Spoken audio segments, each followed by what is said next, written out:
It's been quite some time now since the release of Pokemon Legends ZA's DLC that was recently released, and my personal thoughts have finally concluded with how I feel about it. I didn't like it as much as I thought Game Freak wanted me to, and well, what do I mean by that? For starters, I still really enjoyed Legends ZA as a game in itself. I still believe it's the best 3D Pokemon has gotten thus far into the series. If you want to know why, feel free to check out this video that I made a little while back. But however, when the DLC released, I just couldn't push myself to finish certain aspects of the game in a couple sittings. Usually when I'm very invested in a Pokemon game, I spend hours on end playing through everything it has to offer, and for this DLC in specific, there were just things I just truly didn't enjoy, and that is what inspired today's video of what exactly is Game Freak doing and or thinking when making extra content for these main series games. To address some things before we get started, I want to make it known, and for those who have been around for a while, then this is just a simple reminder. I don't intentionally come off negative towards this series on purpose. In fact, there's already a video of me talking about this game where I thought it was one of, if not the best 3D Pokemon has gotten ever on the Switch. But like I stated in that video, if something that doesn't vibe with me or something that I just don't really feel too strongly towards is something that I experienced when playing the game, I'll make it known. And this video is going to be one of those examples, and something to keep in mind is that this is obviously all entirely subjective. But be respectful to others who are also voicing their opinions on the topic at hand in the comments. With that being said, I'll start with what I really liked about this DLC. Its story. A new character introduced, which is revealed to be Champion Diantha's daughter, who teams up with a Hoopa that offered a lot of continuity and lore that simply expanded itself as you continued playing. The last time we got an inch of Hoopa's lore being showcased is, from what I recall, is the post-game for Oras, which I thought was pretty cool in itself. However, this time, we take a closer look at this mythical Pokemon's personality and how Hoopa interacts with its surroundings while still being itself.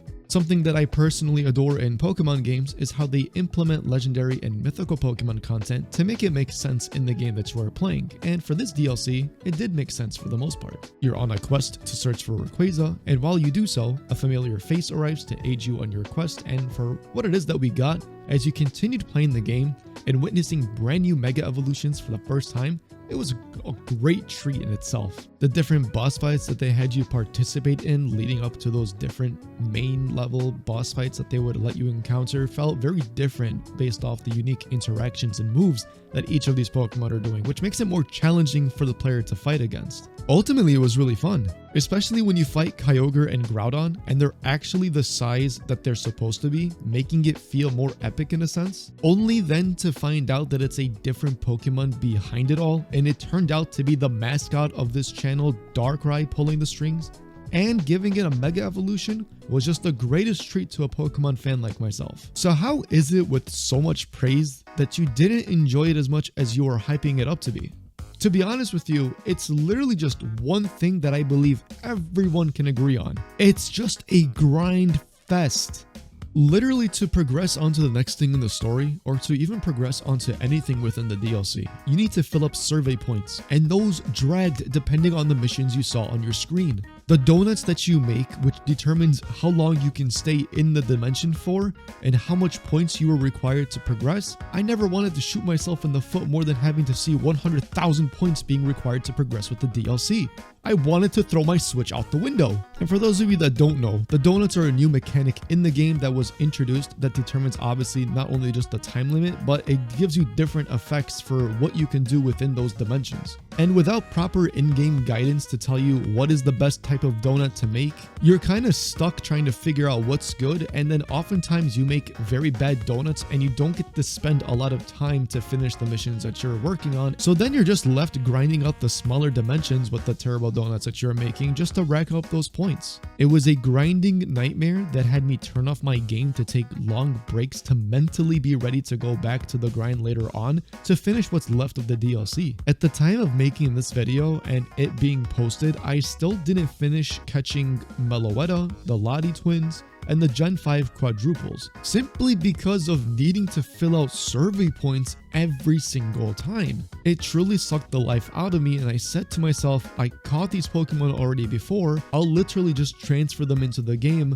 when Pokemon Home becomes compatible. Like, isn't that sad? I find that so sad to do. What's worse is that you couldn't make more than one donut at once, which just has you asking why? Which circles back to the topic at hand, why did Game Freak decide to do it all this way? Because when you take a look at Sword and Shield and Scarlet and Violet's DLC, they were much more tolerable to progress with because it didn't require so much to do to experience what they wanted you to experience.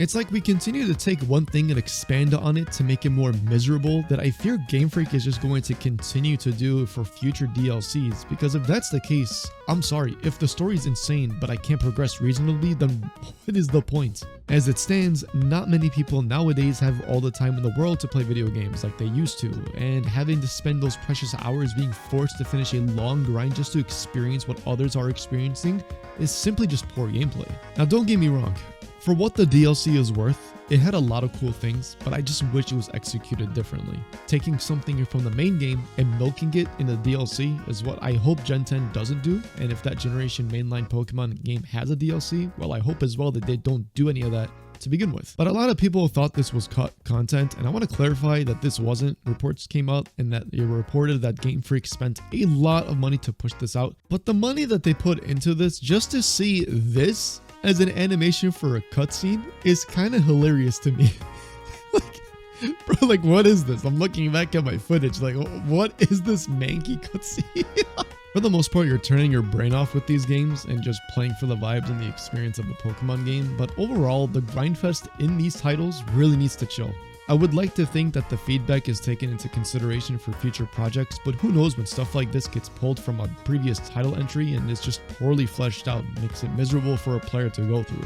Like the other day I was thinking about playing through Legend ZA again and all the way through, including the DLC, but now that I think about it, I just don't think it has a lot of replay value just to justify doing so. Now, I did complete all the side missions, especially the new ones that were released obviously, and getting all the new Mega Stones from participating on the online ranked battle mode and through the story, and I did everything that there was to it. So I would say I still got my fair share of having a proper DLC experience, but at the same time, I just strongly urge Game Freak to really wise up and fix the gameplay and the workflow and the smooth gameplay flow, I would say, for players to thoroughly enjoy what they are playing without feeling that it's such a drag and such a chore just to make any sort of progress. But you guys can let me know what you guys felt with the DLC in the comment section down below. I would love to hear your thoughts. Did you enjoy it? Did you not? Did you even like the story?